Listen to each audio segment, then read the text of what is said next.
Hello everyone, नमस्ते, welcome to my ABC tasty kitchen. आज चाहिँ मैले हजुरहरूको लागि लिएर आएको छु फिस करीको रेसिपी। यो रेसिपी चाहिँ म बङ्गाली स्टाइलबाट बनाउँदैछु। त्यसको लागि लिएको छु फिस, आलु, टमाटर, अदुवा लसुनको पेस्ट, जिरा धनियाँको पेस्ट, थोरै खुर्सानीको पेस्ट, प्याज, एउटा हरियो खुर्सानी, अनि यो मसला, यो गरम मसला चाहिँ म हजुरहरूलाई लास्टमा कसरी युज गर्ने देखाउँछु। भिडियो चाहिँ लास्टसम्म हेर्नु होला। अब चाहिँ म फिस फ्राई गर्नको लागि थोरै नुन, थोरै बेसार अनि थोरै तेल हालेर राम्रोसँग म्यारिनेट गर्दैछु। यसलाई यसरी राम्रोसँग सबै साइडतिरबाट राम्रोसँग म्यारिनेट गर्दैछु।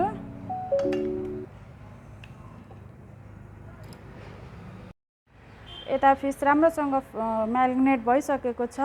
अब चाहिँ यसलाई म फ्राई गर्दैछु। तेल पनि तातिसकेको छ। अब यसमा चाहिँ म फिस राख्दैछु। फिस चाहिँ बिस्तारै राख्नु होला, नत्र तेलले फेरि हातमा पोल्न सक्छ।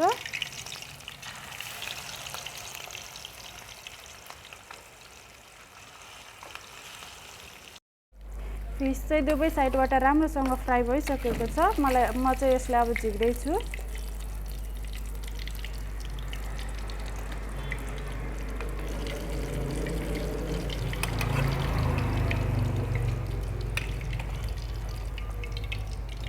अब फेरि म अर्को लट फ्राई गर्दैछु।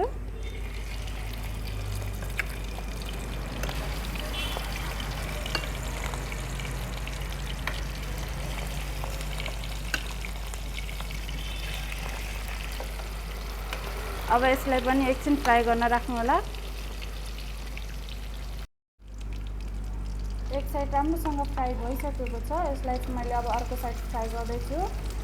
यसरी अर्को साइड फर्काउने बेलामा चाहिँ एकदम ध्यान दिएर गर्नु होला, नत्र तेल छुटेर हातमा पोल्न सक्छ।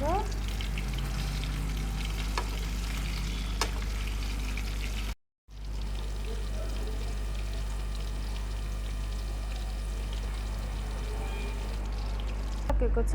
अब चाहिँ म फिस ग्रेभी बनाउनको लागि तयारी गर्दैछु।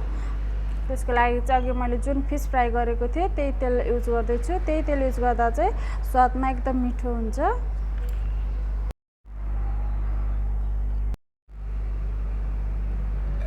तेल तातिसकेको छ। यसमा चाहिँ मैले आलु फ्राई गर्दैछु। आलुलाई चाहिँ बिस्तारै स्लो ग्यासमा फ्राई गर्नु होला। एकछिन आलु फ्राई भइसकेको छ। यसलाई चाहिँ म झिक्दैछु।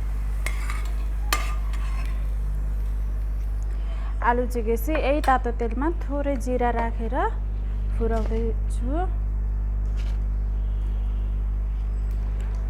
यसरी जिरा फ्राई भइसकेपछि चाहिँ यसमा प्याज काटेर राखेको प्याज राख्दैछु। प्याजलाई चाहिँ एकछिन गोल्डन ब्राउन हुन्जेलसम्म चाहिँ फ्राई गर्नुपर्छ।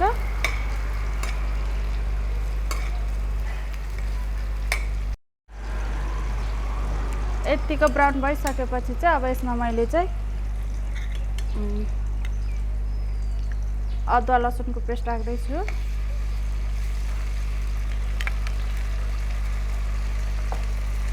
अनि खुर्सानीको पेस्ट,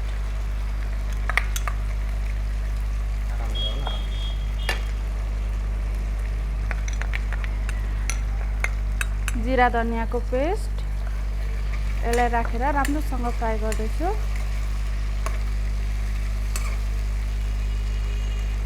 यसलाई चाहिँ राम्रोसँग फ्राई गर्नु होला, नत्र चाहिँ काँचो भयो भने टेस्टमा पनि मिठो हुँदैन, हेर्दा पनि राम्रो देखिँदैन। मसला यतिको पाकिसकेपछि अब चाहिँ यसमा मैले आलु, अघि फ्राई गरेर राखेको आलु, काटेर राखेको टमाटर हालेर यसलाई म राम्रोसँग फ्राई गर्छु। चलाउँदै गर्छु, यसलाई राम्रोसँग पकाउँदै गर्छु। अनि यतिको पाकिसकेपछि चाहिँ यसमा नुन, स्वादअनुसार नुन अनि थोरै बेसार राखेर यसलाई राम्रोसँग पकाउँछु स्लो ग्यासमा।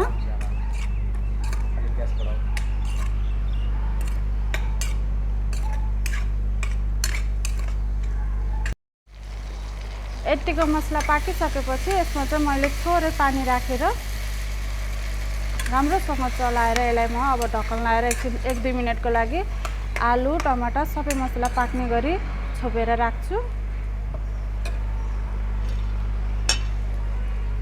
यसरी छोपेपछि चाहिँ यसलाई 1-2 मिनेट राम्रोसँग पाक्न दिनु होला स्लो ग्यासमा। यसलाई चाहिँ बीचबीचमा चलाउँदै पकाउँदै गर्नुपर्छ। यसरी चलाउँदै पकाउँदै गर्दा चाहिँ मसला पनि राम्रोसँग पाक्छ र हामीले हालेको आलु पनि राम्रोसँग पाक्छ। यसरी बीचबीचमा चलाउँदै पकाउँदै गर्दा राम्रो हुन्छ। अब फेरि म यसलाई एकैछिन चाहिँ फेरि छोप्छु।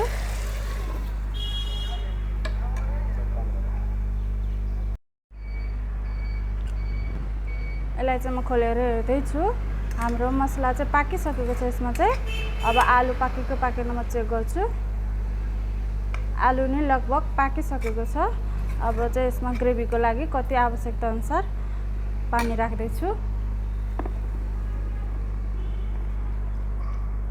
यसमा चाहिँ म यति राख्छु। मलाई चाहिँ यतिको ग्रेभी भएपछि हुन्छ।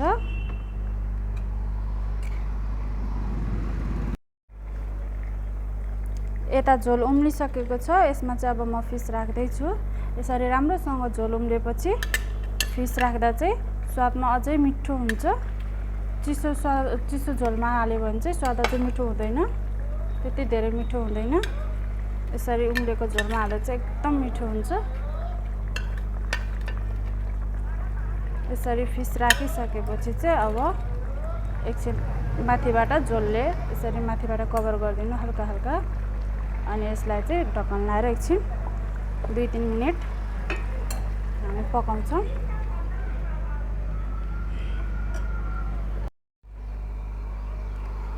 ग्रेभी चाहिँ लगभग पाकिसकेको छ।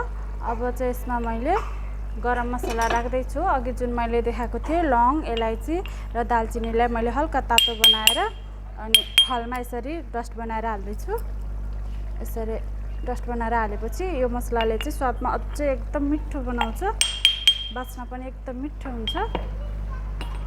यसरी मसला हालिसकेपछि चाहिँ गरम मसला हालेपछि यसलाई हल्का बिस्तारै चलाएर अब यसमा मैले एउटा काटेको खुर्सानी, हरियो खुर्सानी राख्छु। यसरी राखिसकेपछि अब यसलाई म एकछिन ढक्कन लगाएर राख्छु। अब हाम्रो चाहिँ यो रेडी भइसक्यो। यसलाई चाहिँ मैले अब अर्को प्लेटमा राख्दैछु।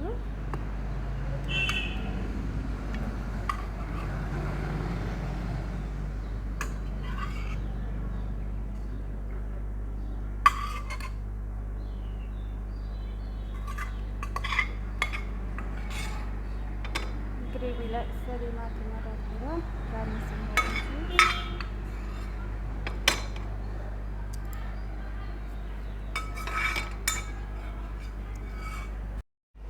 यो चाहिँ खानाको लागि रेडी भइसकेको छ।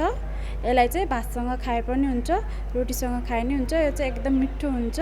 भिडियो कस्तो लाग्यो लाइक, कमेन्ट र सब्स्क्राइब गरिदिनु होला। साथै हजुरहरू पनि यसरी नै बनाएर खानु होला।